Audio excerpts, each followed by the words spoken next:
In today's video, I'm going to teach you how to insert a Pine script into TradingView. Whether you're a seasoned trader or diving into technical analysis for the first time, the ability to customize and create your own indicators can be an invaluable asset.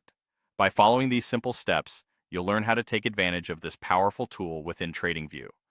First, we begin at the very start of the process, which involves copying the Pine script code that you have. If you found a code snippet from a resource or one that you've created, make sure to select and copy the entire Pine script code from its source.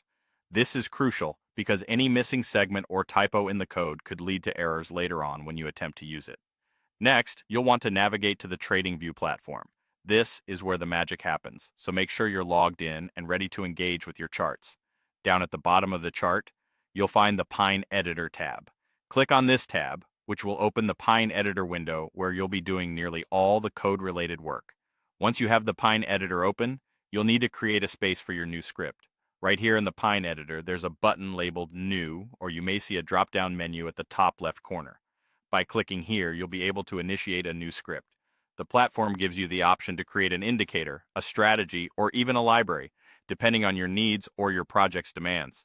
After setting up a new script, the next step is to paste your previously copied Pine script code into the editor. To do this, select all the existing code that appears in the editor by default. Replace that predefined text with the Pine script that you copied earlier. This step ensures that the entire functionality of your script is maintained without any unnecessary interference from default code snippets. Once that's done, you're on the home stretch. It's important to save your script to ensure you don't lose any of your progress. Click the Save button, and at this point, you'll be prompted to give your script a name. Make sure it's unique and meaningful to you, so it's easy to identify later on. Finally, the moment has arrived to bring your script to life. Click Add to Chart. This will apply your indicator or strategy directly onto the chart, where you can then begin analyzing the data with your custom tool. And that's it. You've successfully inserted a Pine script into TradingView. With practice, these steps become second nature, allowing you to expand your trading toolkit with customized strategies and indicators. Thank you for joining me today, and I hope this walkthrough makes your TradingView experience even more dynamic and productive.